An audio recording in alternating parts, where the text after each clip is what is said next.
Hello दोस्तों, नमस्कार। फिर से स्वागत है आपका एनजे फार्मिंग में। दोस्तों, मैं काफ़ी दिन से वीडियो वगैरह नहीं डाल पा रहा था। कुछ हमारे साथ प्रॉब्लम था जिसकी वजह से मैं वीडियो अपलोड नहीं कर पा रहा था और आप लोगों को कोई जानकारी नहीं दे पा रहा था। मैं काफ़ी दिन के बाद अभी रिटर्न हुआ हूँ और एक वीडियो में सारी बातें जो है वो मैं कवर करने वाला हूँ, छोटी छोटी जानकारी, क्योंकि बरसात आ चुका है और जो नए फार्मर है वो काफ़ी तरीके से नुकसान झेल रहे हैं।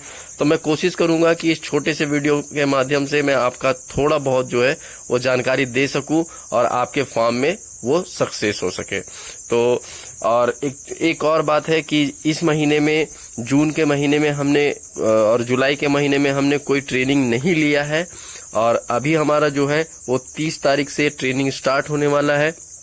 अगर कोई बंधु चाहते हैं कि हम ट्रेनिंग लेकर के फार्म को डेवलप करें या फिर एक्सपेंड करें, कुछ ज़्यादा ही बड़ा करें, तो फिर आप हमें कॉल कर सकते हैं दिए हुए नंबर पे। चलिए मैं शुरू करता हूं वीडियो को। और ये मैं कहना चाहता हूं कि स्टार्टिंग में जो भी अभी किसान भाई हैं जो पिग फार्म करना चाह रहे हैं इस मंथ में, जून, जुलाई, अगस्त, सितंबर, तो कोशिश कीजिएगा कि छोटा बच्चा से करें, क्योंकि अभी जो है वो बहुत सारे फार्म में बहुत सारी बीमारियां आ चुका था और अभी सारी बीमारी जो है वो समाप्त हो गए हैं। लेकिन जो छोटे बच्चे बचे हैं, बीमारी से लड़ करके बचे हैं, वो बच्चा आपके फार्म के लिए सही नहीं होगा।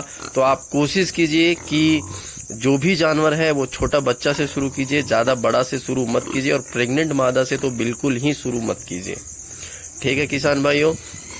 और जो किसान भाई हैं जो अभी फार्म किए हुए हैं और उनके फार्म पे बच्चे हैं, जानवर हैं, काफ़ी ज़्यादा जानवर हैं, लेकिन जो छोटा मोटा प्रॉब्लम हो रहा है, तो आप मुझे कॉल करके आप वो प्रॉब्लम का सॉल्यूशन ले सकते हैं। और अगर आप कॉल नहीं कर पा रहे तो आप मुझे इसी में कमेंट कर दीजिए, यूट्यूब पे ही कमेंट कर दीजिए, आपको रिप्लाई दिया जाएगा।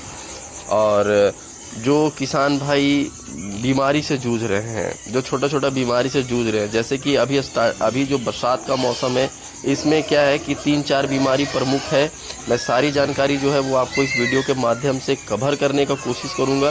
बरसात में अधिकतर जो बीमारी होती है वो पहला होता है सर्दी का, दूसरा होता है कि बुखार लग जाता है, तीसरा होता है कि खाना तो दे रहे हैं पर खाना अच्छे तरीके से नहीं खा पा रहा है, चौथा होता है कि पेट में जोक बन जाता है, क्योंकि खाना जो होता है, जो हम लोग होटल वेस्ट खिला रहे हैं जानवरों को, उसमें पानी का मात्रा ज़्यादा हो जाता है, जिसके कारण से क्या होता है कि थोड़ा थोड़ा बीमारियां मतलब बढ़ने लग जाता है। तो आप कोशिश कीजिएगा कि जब भी आप सुअरों को खाना खिला रहे हैं, चाहे वो छोटा हो चाहे बड़ा हो, तो आप कोशिश कीजिए कि स्वच्छ खाना खिलाइए, क्योंकि अभी जो बीमारी से लड़ करके जितने भी जानवर बचे हुए हैं उनको आप स्वच्छ रखिए और कोशिश कीजिए कि जितना हो सके आप उनको हवादार जगह पे रखिए। और रूम की साफ़ सफाई पर बेहद ध्यान दीजिए। रूम का साफ़ सफाई है, बेहद ध्यान दीजिए, क्योंकि बरसात में बहुत ऐसे फार्म होते हैं जिनके फार्म में बहुत ज़्यादा स्मेल आने लगती है, मक्खियाँ आ जाता है, जिससे कि छोटा छोटा बीमारी आ जाता है। तो सारा बीमारी से बचने का जो कुछ कॉमन बात है ये मैं आप लोगों के समक्ष रखता हूँ कि आप अपने फार्म को एकदम निर्धारित समय पर साफ सफाई का पूरा ध्यान रखिए और निर्धारित समय पर स्वच्छ खाना आप सुअरों को दीजिए। और अभी जो है, जो बरसात का टाइम है, ठंडा आ चुका है, बरसात आ चुका है, तो इस समय क्या कीजिए ना कि कोशिश कीजिए कि धूप निकलने के बाद एक बार जानवरों को नहला दीजिए। और खाना जब भी देते हैं तो पानी का मात्रा जरूर उसमें होना चाहिए। बहुत सारे किसान भाई हैं जो होटल वेस्ट खाना लेते हैं और ज़मीन में फेंक देते हैं। ज़मीन में फेंकने के बाद उसमें पानी जैसा तैसा रहता है, तो भाई वो खाना जो है वो जानवर को आपका सुटेबल नहीं होगा और वो जो है वो बीमारी पैदा करेगा, क्योंकि बरसात का पानी और आपका खाना दोनों सेम मिक्स हो जाता है और मिक्स होने के वजह से आपके जानवर बीमार पड़ सकते हैं। ठीक है किसान भाइयों। और बहुत सारे किसान हैं जो जिनके सुअर ग्रोथ नहीं कर रहे हैं, तो जिनके भी सुअर ग्रोथ नहीं कर रहे हैं, सबसे पहले आप उनको डीवार्मिंग कीजिए और डीवार्मिंग करने के बाद जो है उसको प्रोटीन युक्त खाना दीजिए। ठीक है दोस्तों।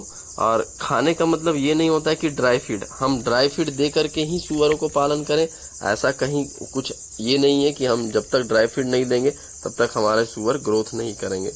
और छोटे छोटे किसान हैं, इनका एक ही भ्रम होता है कि हमारे पास 2 जानवर है, 4 जानवर हैं, क्या इंजेक्शन डाल के रखेंगे और क्या करते हैं कि लापरवाही कर देते हैं, छोटा छोटा चीज को अनदेखा कर देते हैं, और यही छोटा चीज जो है वो आपके जानवर को नुकसान में डालता है। तो जो भी आपके पास छोटा बीमारी हो या बड़ा बीमारी हो, उसको बारीकी से इलाज करवाइए। और अभी जो है वो छोटे बच्चे को बचाना बहुत ज़रूरी है। अभी जितने भी नए किसान हैं जो नया नया फार्म डाल रहे हैं, उनको बच्चा अवेलेबल हो पाना बहुत मुश्किल है। और जहां हो पा रहा है, आप जहां से भी बच्चा आपको मिल पा रहा है, स्वच्छ बच्चा खरीदिए, अच्छा बच्चा खरीदिए, तंदुरुस्त बच्चा खरीदिए और नया फार्म डालिए। ठीक है। बहुत सारे लोग हैं जो कि अभी के दरमियान में बच्चा का रेट बहुत ज़्यादा हाई कर दिए हुए हैं, मनमाना रेट में चल रहा है।